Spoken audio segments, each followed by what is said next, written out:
गाथा नंबर 11। अब अघातीय कर्मों का कार्य बताने के लिए पहले आयु कर्म का कार्य बताते हैं। कम्म कय मोह वढ़िय संसारम्य अनादिजुत्तम ही जीवस्य अवट्ठाणम करेदि आऊ हलिव्यनरम। भैया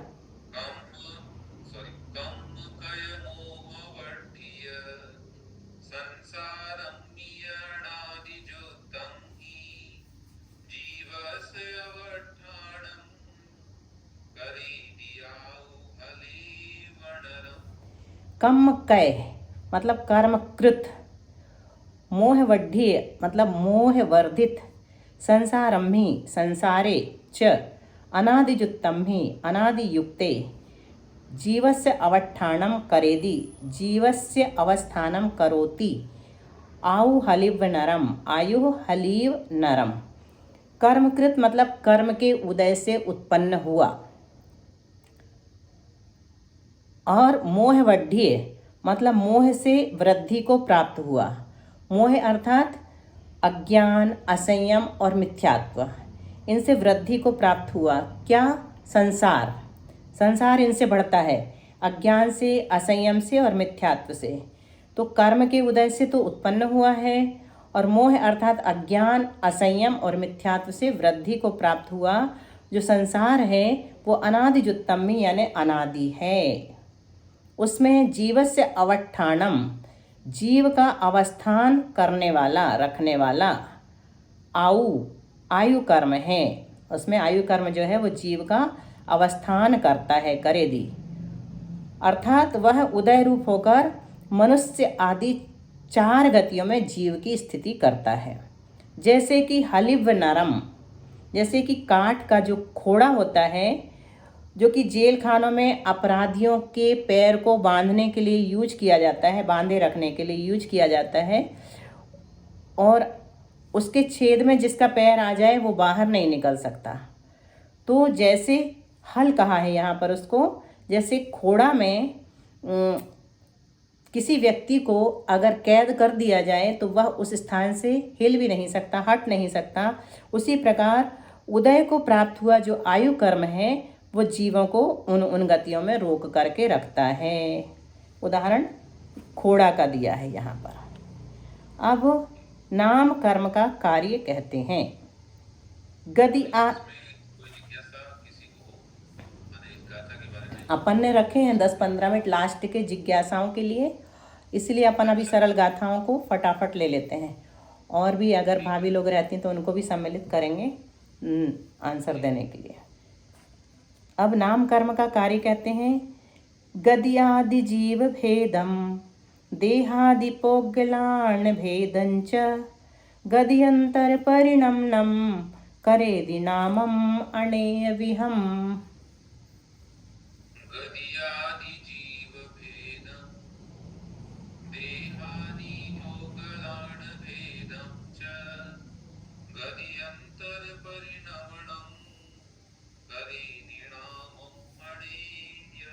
इतना अवश्य करें कि भैया के बाद एक एक करके आप लोग भी पढ़ते चलें, तो गाथा का शुद्धिकरण होता चलेगा आप लोगों का भी। तो विजया, पारुल, सुमन, जो भी लोग हैं एक एक करके भैया के बाद फटाफट पढ़ लिया करें तो अच्छा रहेगा। पढ़ लीजिए कोई भी।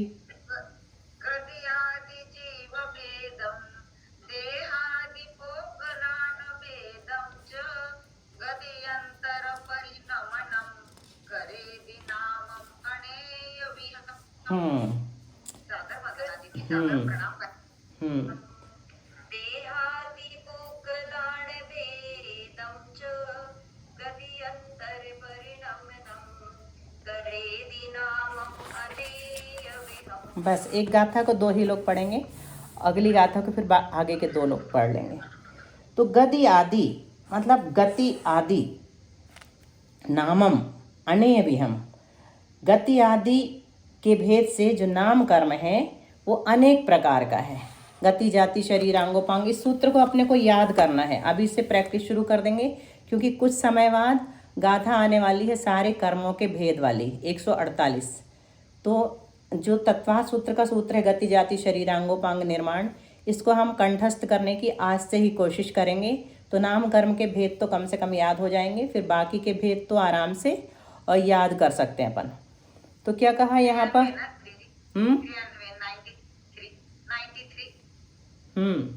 93 भेद हैं। तो गति आदि नामम अनेय विहम, गति आदि के भेद से नाम कर्म जो है वो अनेक प्रकार का है। वह जीव भेदम यानी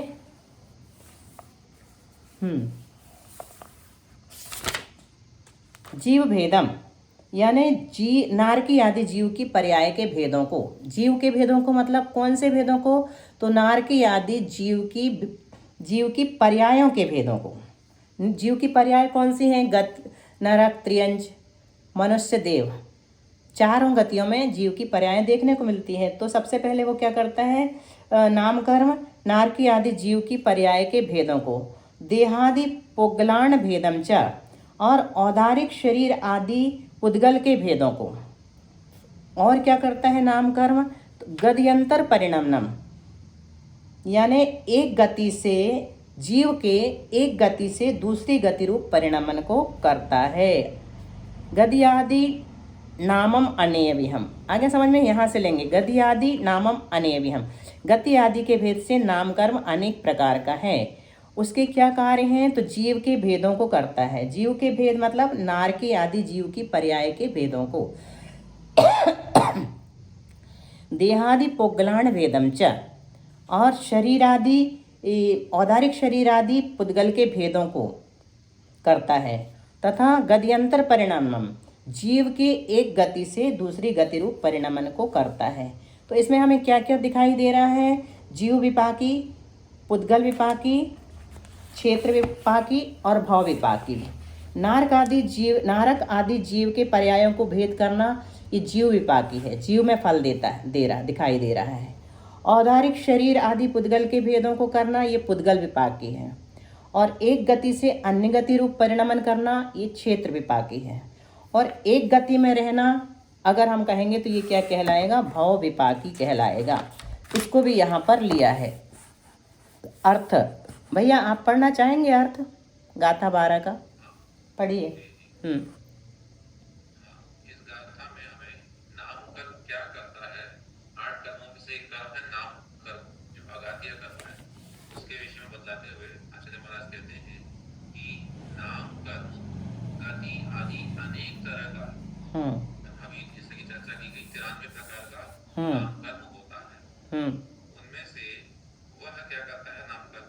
नारकी वगैरह जीव की पर्याय के भेदों को, माने ये नारकी है, ये देव है, ये मनुष्य है, ये दिव्यंश है, ऐसा कौन बताता है? ये नाम कर्म बताता है। तो जीव पर भी उसका प्रभाव पड़ा। फिर औदारिक शरीर आदि पुद्गल के भेदों को करता है, माने ये कौन सा शरीर है? नारकी के पास में वैक्तिक शरीर है, मनुष्य के पास में औदारिक शरीर है, ऐसा उसको डिफरेंशिएट करता है कि कौन सा पुद्गल या कौन सा शरीर कैसा है। तो ये सब नाम कर्म का ही काम है। फिर जीव के एक गति से दूसरी गति रूप परिणमन को करता है, माने हम लोग आयुर्बंध तो करते ही हैं, साथ ही साथ गतिबंध भी होती है, उसमें भी नाम कर्म का गति नाम कर्म का जो हमको या और भी जो उसमें नाम कर्म जाति नाम कर्म है, इत्यादि जाति आएंगी, वो सब इसी नाम कर्म का कार्य है। और उसके उपरांत में अर्थात चित्रकार की तरह वह अनेक कार्यों को किया करता है। इस तरह से यहाँ इसका हमें नाम कर्म के अनेक कार्य बतलाए। फिर इन्हीं को थोड़ा और अच्छे टर्म को बदलाते हुए 4 प्रकार के टर्म दिए: जीव विपाकी, पुद्गल विपाकी, क्षेत्र विपाकी, भाव विपाकी। परिभाषा बना रहे हैं यहाँ पर। जीव में जिनका फल हो सो जीव विपाकी, पुद्गल में जिनका फल हो सो पुद्गल विपाकी, क्षेत्र अर्थात विग्रह गति में जिनका फल हो सो क्षेत्र विपाकी, तथा च शब्द से भव विपाकी लेंगे। च आया है उसका मतलब भव विपाकी। यद्यपि भव विपाकी आयु कर्म को ही माना है, परंतु उपचार से आयु का अविनाभावी गति कर्म भी भव विपाकी कहा जा सकता है। इस तरह नाम कर्म जीव विपाकी आदि 4 तरह की प्रकृतियों का मतलब जैसे अपना अभी मनुष्यायु कर्म का उदय चल रहा है, तो कौन सी गति नाम कर्म का उदय चलेगा? मनुष्य गति नाम कर्म का ही उदय चलेगा। देखिए, उदय अलग चीज होती है और बंध अलग चीज होती है। बंध जरूरी नहीं है कि हम मनुष्य गति का कर रहे हों, अभी हम देव गति का भी बंध कर रहे हुए हो सकते हैं, त्रियंच गति का भी बंद करते हुए हो सकते हैं अभी वर्तमान में, नरक गति का बंद करते हुए भी कोई भी जीव हो सकता किसी भी समय, मनुष्य होकर के भी। लेकिन उदय उसका चलेगा, मनुष्य गति नाम कर्म का उदय चलेगा और मनुष्य आयु कर्म का उदय चलेगा।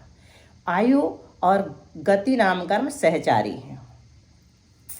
अब गोत्र कर्म के कार्य को कहते हैं संतान कमेना गए जीवायर्णस्य गोदमिदि सन्ना उच्चम नीचम चरणम उच्चम नीचम हवे गोदम। संतान क्रमेणागय जीवायर्णस्य गोदमिति सन्ना उच्चं नीचं चरणम् उच्चं नीचं भवेत् गोदम्। पढ़ो।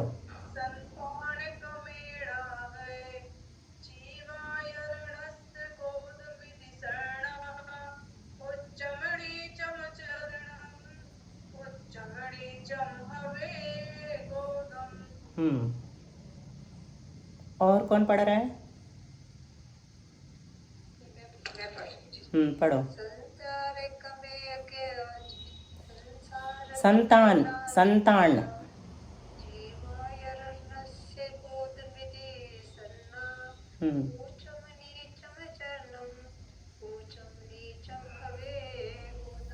ठीक है। संतान क्रमेण मतलब कुल की परिपाटी से, संतान क्रमेण आगत जीवाचरणस्य गोत्रमिति संज्ञा उच्चम नीचम चरणम उच्चैर नीचैर भवेत गोत्रम।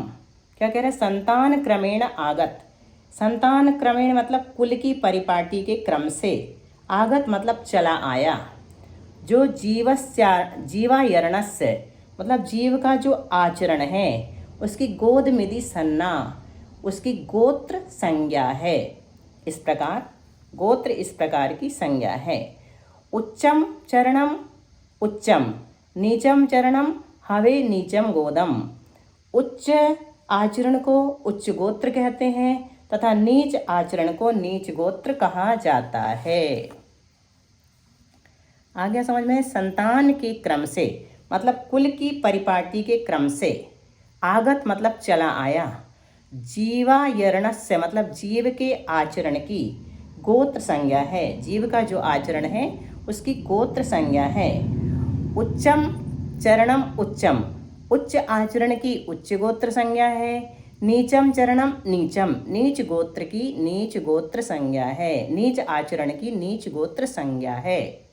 इसमें बहुत ही अच्छा बताया गया है, अर्थ में भैया पढ़ेंगे। गोत्र की परिभाषा ही बता दी दीदी। परिभाषा ही बता दी गाथा में, और भावार्थ में उदाहरण भी बहुत अच्छा दिया हुआ है। कुल की परिपाटी के क्रम से चला आया, जो जीव का आचरण उसकी गोत्र संज्ञा है, अर्थात उसे गोत्र कहते हैं। अच्छा आचरण करने वाले जितने कुल हैं, उच्च गोत्र। तो उस कुल परंपरा में यदि ऊंचा आचरण हो उसे उच्च गोत्र कहते हैं। यदि नित्य आचरण हो तो वह नीच गोत्र कहा जाता है। जैसे एक कहावत है कि शियाल का एक बच्चा बचपन से सिंहनी ने पाला। वह सिंह के बच्चों के साथ ही खेला करता था। एक दिन खेलते हुए वे सब बच्चे किसी जंगल में गए। वहां उन्होंने हाथियों का समूह देखा। देखकर जो सिंहनी के बच्चे थे वे तो हाथी के सामने हुए, लेकिन वह शियाल जिसमें कि अपने कुल का डरपोक पाने का संस्कार था, हाथी को देख भागने लगा। तब वे सिंह के बच्चे भी अपना बड़ा भाई समझ उसके साथ पीछे लौटकर माता के पास आए और शियाल की शिकायत की कि इसने हमको शिकार से रोका। तब सिंहनी ने उस शियाल के बच्चे से एक श्लोक कहा जिसका मतलब है कि हे बेटा, अब तू यहाँ से भाग जा, नहीं तो तेरी जान नहीं बचेगी। श्लोक ये है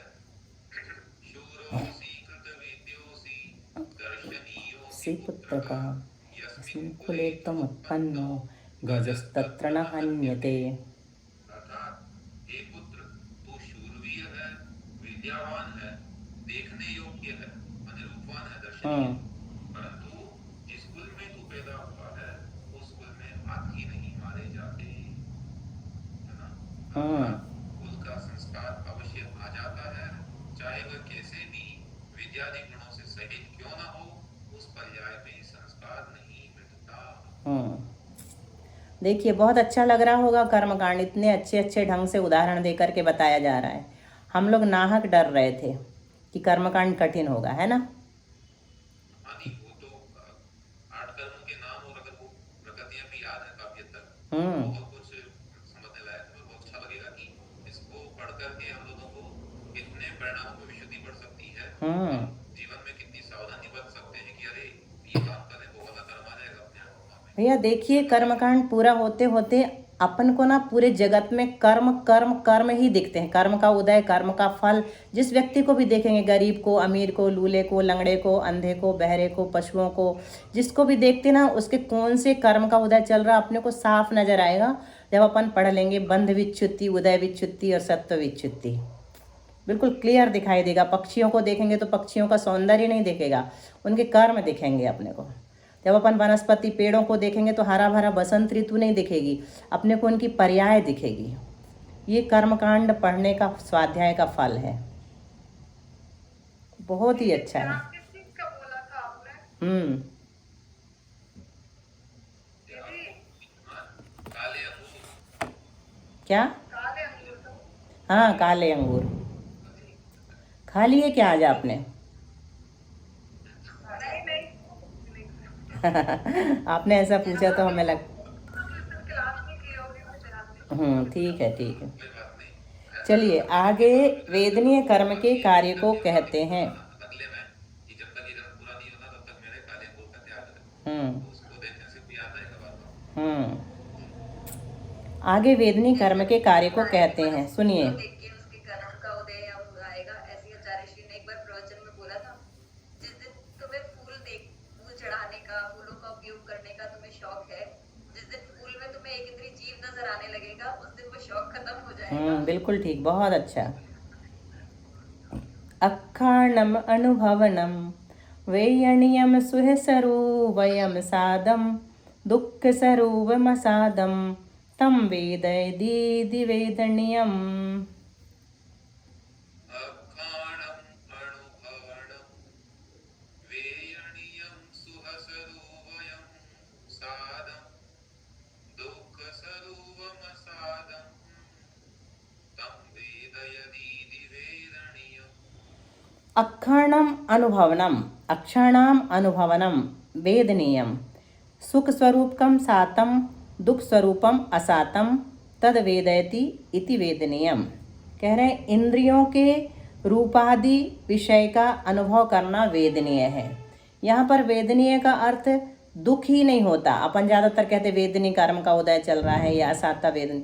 वेदनीय कर्म का सामान्य अर्थ फील करना होता है, अनुभव करना, वेदन करना, अनुभव करना। तो रूपादि विषय का अनुभव करना वेदनीय है। उसमें सुह सरुवयम साधम, सुख रूप अनुभव करना तो साता वेदनीय है। दुख सरुवम असादम, और दुख रूप अनुभव करना असाता वेदनीय है। वेदयति इति वेदनीयम, अर्थात जो अनुभव करावे, जो सुख दुख का अनुभव करावे वह वेदनीय कर्म है। इंद्रियों का अपने अपने रूपादि विषय का अनुभव करना वेदनीय है। उसमें दुख रूप करना असाता वेदनीय है, दुख रूप अनुभव करना, और सुख रूप अनुभव करना साता वेदनीय है। उस सुख दुख का अनुभव जो करावे वह वेदनीय कर्म है। आगे आवरण का क्रम दिखाने के लिए पहले जीव के कुछ प्रधान गुणों को बताते हैं। एक गाथा ले लेते हैं, फिर अपन रिवीजन करेंगे। अत्थम देखिए जान दी पच्छा सद्द हदि सत्तभंगी इति दंसनम च नाणम सम्मत्तम होन्ति जीव गुणा। अत्थं देखिय जानति पश्चात् सत्तहति सत्तभंगी इति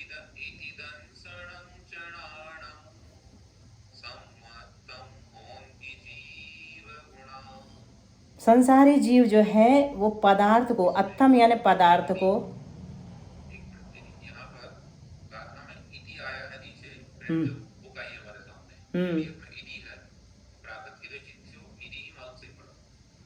हमारे प्राकृत में भी इति है, वैसे इति होना चाहिए, इति होना चाहिए ना। यहाँ पीडीएफ में इति लिखा हुआ है। हाँ, पीडीएफ में इति लिखा, हमें इति सही लग रहा है। जी, प्राकृत की दृष्टि से इति मालूम पड़ा। संस्कृत में इति होता है।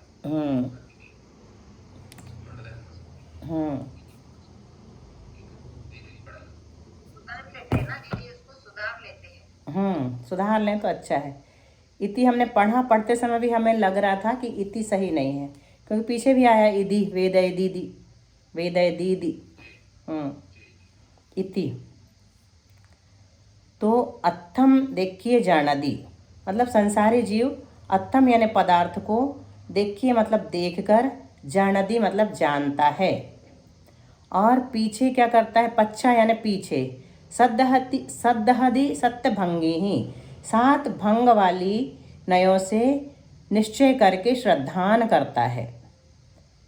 और इति मतलब इस प्रकार, दंसनम चनानम सम्मतम होन्ति जीवगुणा, इस प्रकार दर्शन, ज्ञान और सम्यक्त, ये जीव के 3 गुण होते हैं। मतलब जीव अर्थ को देखता है, तो ये तो हो गया दर्शन गुण, फिर जानता है, ये हुआ ज्ञान गुण, और फिर निश्चय करता है, ये भी ज्ञान गुण, और फिर श्रद्धान करता है, ये सम्यक्त गुण। ठीक है, अर्थ पढ़ लीजिए भैया, फिर अपन रिवीजन करें। बात कह रहे हैं संसारी जीव पदार्थ को देखकर जानता है। नहीं, पहले प्रस्तावना में देखते हैं कहना क्या चाह रहे हैं। अब यहाँ आगे आवरण का क्रम दिखाने के लिए पहले जीव के कुछ प्रधान गुणों को बता। ये हमने पढ़ दिया था। अंतिम आवरण बज रहा है, दर्शनावरण, सॉरी, अच्छा, लेकिन ये तो पहले आ चुका होगा ना, साथी कंफ्यूजन है। आवरण का क्रम बता रहे हैं कि ये जो ज्ञान दर्शनावरण इत्यादि है कैसे क्रम से आते हैं, उसकी सिद्धि कर रहे हैं। तो कह रहे हैं संसारी जीव पदार्थ को देखकर जानता है। पहले हम लोग उसको देखते हैं और तब जानते हैं। पीछे 7 अंग माने 7 भेद वाले नयों से निश्चय करके श्रद्धान करता है कि ये पदार्थ ऐसा होता है। यों माने इस प्रकार दर्शन, ज्ञान और सम्यक, ये 3 जीव के गुण होते हैं। सबसे पहले देखा, फिर जाना और फिर श्रद्धान किया, उससे सम्यक हो गया। इस हिसाब से पहले दर्शनावरण का, पीछे ज्ञानावरण का उल्लेख करना चाहिए था, परंतु वैसा न करके पहले ज्ञानावरण का उल्लेख किया। सो क्यों? माने कि हम लोग जब ज्ञान कर्म के नाम पढ़ते हैं, सबसे पहले ज्ञानावणी, दर्शनावणी, वेदनीय इत्यादि पढ़ते हैं। तो यहाँ पर प्रश्न आया है कि सबसे पहले ज्ञानावणी को क्यों लिया? जबकि देखने में तो ये आता है कि पहले पदार्थ को देखता है आदमी, फिर उसको जानता है, दर्शनावरण को पहले लेना चाहिए। तो इसका उत्तर देने के लिए ही इन जीव गुणों के आवरण का जो क्रम शास्त्र में कहा है, उसे युक्तिपूर्वक आगे बताया। मतलब कहने का ये है कि यहाँ पर पूरी एक गाथा में प्रश्न ही किया गया है, और अगली गाथाओं से उत्तर दिए जाएंगे कि कर्मों का ये क्रम किस प्रकार से क्यों रखा गया है।